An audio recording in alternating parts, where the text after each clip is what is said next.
guys, welcome back. Today I thought I'd go through some of the prettiest books I own. I know you shouldn't judge a book by its cover, but I definitely do. I am one to judge a book by its cover. So let's dive in and show you some of the prettiest books in my collection. And if you have a prettiest book in your collection, let me know which one it is in the comments because I might need to add it to my collection. Let's dive in. First book is brand new and it fills me with so much joy. This is Divergent by Veronica Roth, and my goodness. So you have this beautiful hardback. I read this book when it first came out. I want to say I was a mid-teen at the time, and dystopian books were my favourite. The sprayed edge is just so good. The city, the kind of sky above, it's absolutely amazing.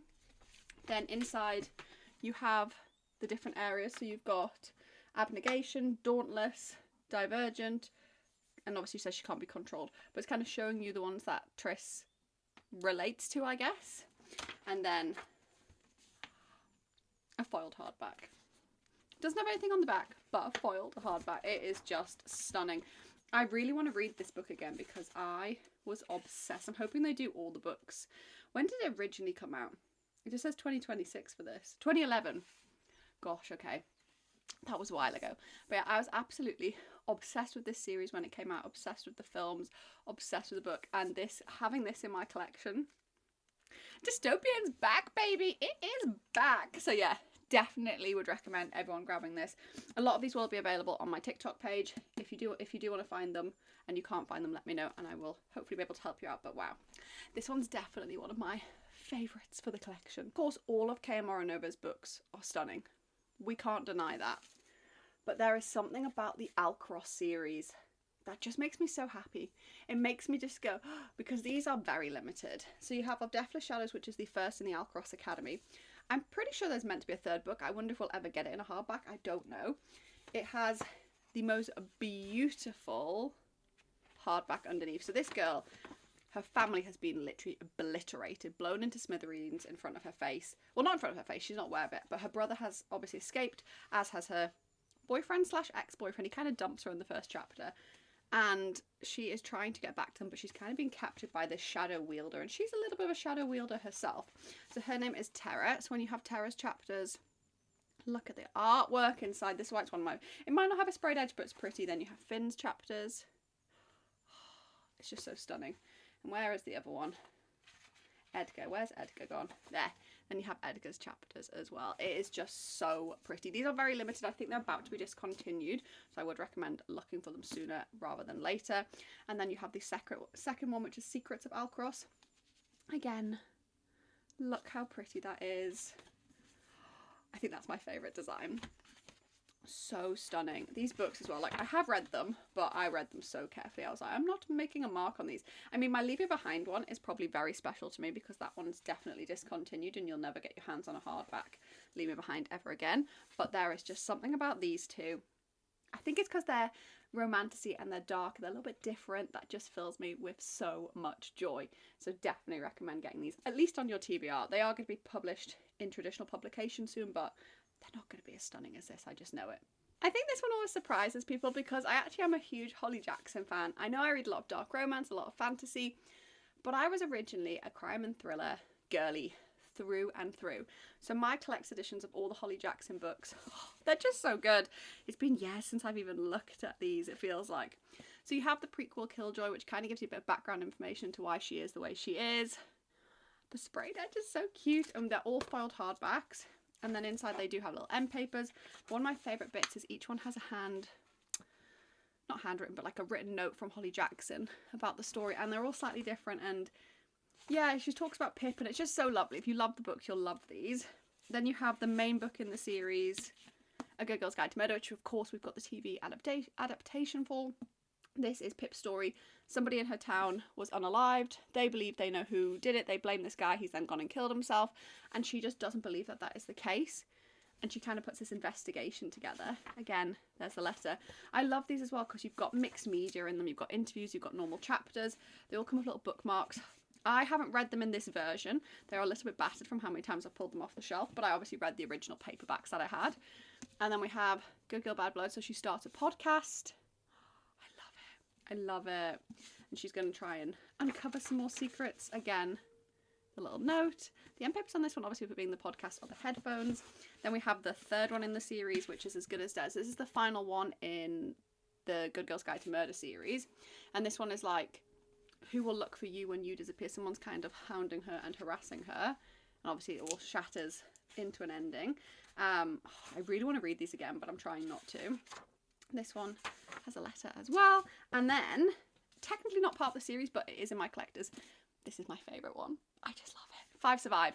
Friends have gone on a journey. Somebody is hunting them down to remove one of them from the world, and they're trying to work out who they're trying to remove.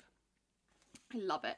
It really builds, like, again, the letter. The, like, chapters really build because they're being chased, and as you're working your way through, the time kind of wears down. So, yeah, I think people are always surprised at how much I love Holly Jackson, but these are some of my favourite collector's editions that I have, and I keep them in a loft in a very special place on this bookshelf of all my collector's editions, and I just love them so much. And the next one, I don't know if I love every book in the series, but I just love these TikTok shop exclusives, and that is the Dream Harbour series by Laurie Gilmore.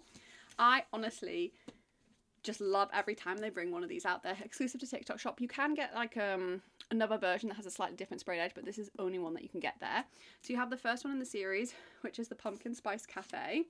These are stunning. They have foiled hardback that goes all the way around. It shows the shop front, and then obviously you get the characters, and then you get the related sprayed edge. So obviously this one is the Pumpkin Spice Cafe. It's set in autumn.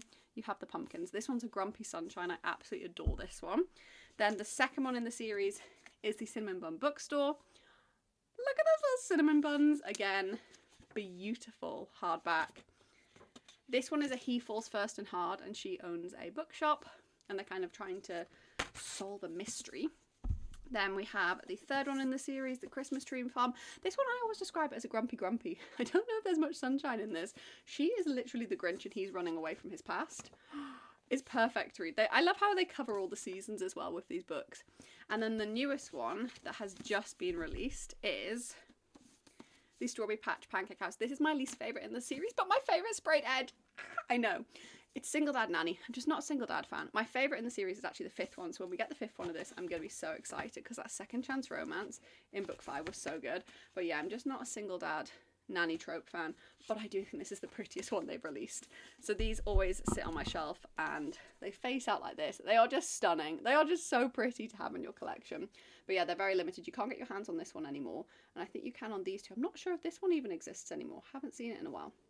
But yeah, absolutely gold. These were selling for ridiculous prices, you can imagine, on resale places. Absolutely crazy. I have the whole reason I actually posted on social media for that first time, and that is Divine Rivals. I was sent this book from a friend. I started to read it, and I posted it on TikTok, and that was how the account was created. So I actually have the collector's editions of these. So this one says, I want my words to be like a line cast out into the darkness. And this one says, write me a story where there is no ending, write to me and fill my empty spaces. This is a duology. It is YA, which again, I think people are always surprised when some of my prettiest books are my YA ones, but they just look so good on the shelves. I absolutely adore this duology. She wants to be a journalist. He wants to be a journalist. There's only one job. They compete for the job. She doesn't do too well, so she decides, I'm going to go off to the front line and report on the front line. My mother's gone, my brother's gone, I've got nobody left. And they have these secret typewriters that write to each other, and it's just beautiful. The story will make you cry. The fantasy is so easy to understand. It's kind of dystopian fantasy. It's set in a world that I feel like you can grasp your head around. It feels modern, but at the same time oldie worldy. And yeah, I just love these. The second one isn't my favourite. Like, I still really enjoyed it, but the first one, it was just so beautifully written. So yeah, these are the whole reason that I even sit here in my library in the loft and do what I do. Like, if it wasn't for this series, I wouldn't be here, which is crazy to think that a YA fantasy series made me post about books on the internet. Nobody would ever have predicted that. But until I met Good Girls Read, I didn't do a lot of dark romance reading. I definitely did taboo, but not dark. So this was definitely where I used to read a lot more of this genre, which you can probably tell by my prettiest books often being YA, or a little bit less spicy. And this was the first book I was ever sent. that I didn't pay for, which is crazy. And this is the Crimson Moth by Kristen Ciccarelli. Again, you can't get your hands on these anymore, I don't think. But these are the stunning TikTok shop exclusives. I will never stop hunting you no matter where you go. I know the Crimson Moth and she is no cage thing. I am obsessed with this series by Kristen Ciccarelli. I like her new book, but it's just never, like, I don't think you're ever going to be able to beat this for me. I class it as new adult because I do think it's not fully in the YA. She is a witch. She portrays herself as a ditzy socialite. She hides the fact that she is the Crimson Moth, and in the night she is saving witches from the Blood Guard. And Gideon is the head of the Blood Guard, and he kind of susses that she's either involved with the witches in some way or is the Crimson Moth. He can't decide which, so he sets a trap to try and catch her. And then this beautiful romance story comes out in it as well. This will destroy. End of book 1. Oh, could make me cry now. I couldn't catch my breath. I was obsessed. So yeah, oh, there's just something so lovely about having these on the shelf. I have them over there and they just sit looking at me like this, and I'm like, there she is. There she is, the first sample I was ever sent, which is crazy. It wasn't the collector's edition. I sent the normal one, which I've got in my parents' house because like that's really special to me.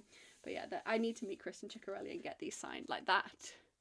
That would be a dream come true, 100%, because bada bim, bada boom, these are pretty. Whole collections of these I could show you millions of, but I'm going to show you my favourite.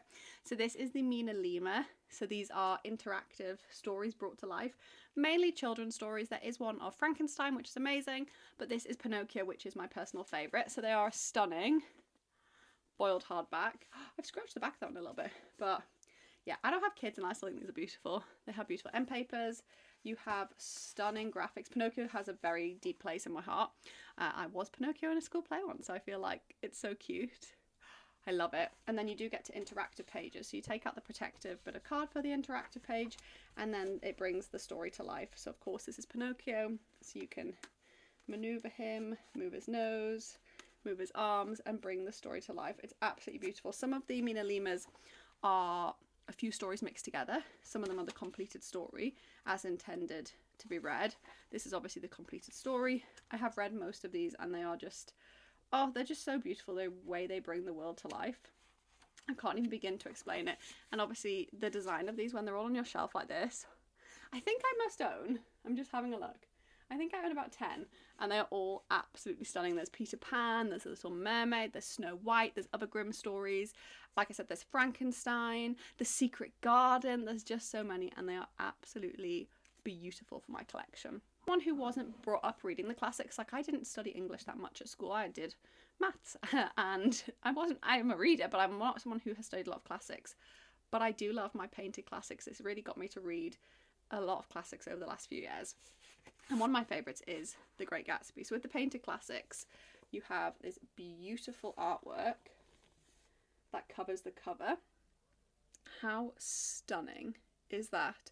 And then you have the story inside with a beautiful foiled edge. Now these aren't anything special inside, it is just the main story. You occasionally reach a page where there's like a little quote or a depiction of the scene on the front of the book. But yeah, you've got Sherlock Holmes, The Great Gatsby. You have another one of The Secret Garden, Pride and Prejudice, Wuthering Heights. Oh, I did like the Wuthering Heights when I read that before I watched the film. What else? Anne of Green Gables, is it called? So yeah, there's quite a few in this world. I'm gonna say I own all of them. Persuasion, Little Women. Oh, I loved Little Women. That one is great. And yeah, these are all stunning. Again, both of these you can get on the TikTok shop with HarperCollins. They're amazing. And I just love the Mina Limas and the painted classics. They often end up in a sale at the same time, so I feel like I always talk about them together. As I have so many collector's editions and stunning editions, like this could go on forever. But for this video, last but no means least, Fantasma by Kaylee Smith. She brought out these originally in paperback, and I'm someone who believes fantasy should be read in hardback. It's just the way I feel in my gut, and I don't know why. And when they released these collector's editions, I was so excited. It's about a girl who goes into a kind of maze labyrinth to find her sister and get her sister back. And the worst thing you can do in the maze is not lose your head, but lose your heart. So it's a stunning foiled hardback. Like I said, beautiful sprayed edge. It has the most beautiful end papers as well. It's just absolutely stunning. I actually have 2 copies of this book. The one that I put in my parents' house is the signed one from Kaylee Smith. This one, which stays on the top shelf where it gets a little bit warm in the loft sometimes, isn't the signed one because I didn't want the signed one getting damaged. The heat comes in from the window and I just always have a fear that like really special books to me will be damaged. But yeah, I absolutely love this. I do have Enchantra as well, so let me grab it and show it to you. So yeah, the second book in the series also has a most beautiful sprayed edge. I know she's writing more in this series. I'm hoping as and when she does, I'm pretty sure she said maybe 7, they will be released in these stunning editions because yeah, I need them for my collection and they're just so pretty. I love the dark romantasy of this world. Brings me to the end of the first time I'm showing you some of my prettiest books in my collection. Do let me know your prettiest book, and if there's some you know I have and I haven't shown yet, let me know. I don't know what you guys want to see. Do you want to see more of the proofs that I have? Indie editions that no longer exist? Collector's editions? Do just let me know in the comments. Make sure you've subscribed and turned on notifications so you're notified when I post next Sunday. Bye my book lovelies!